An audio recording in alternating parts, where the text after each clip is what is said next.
Our 30-yard dumpsters are going to be our most widely used dumpsters when it comes to our general contractors or our home builders, as it's a great size to put all those type of debris, whether you're doing a demolition project, home addition, or a big remodel, or you're cleaning up your yard, or you're simply just moving and have a lot of stuff to get rid of.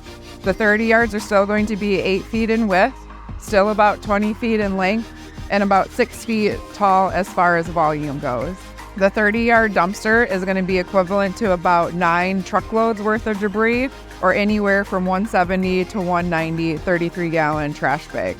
You want to try to avoid heavier products as far as the concrete or the brick in the 30 yards to avoid any overweight fees.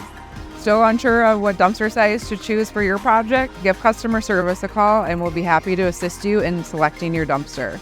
Please also keep in mind that even though this is one of our larger dumpsters, your weight cap is still going to be at about 9 ton or about 18,000 pounds.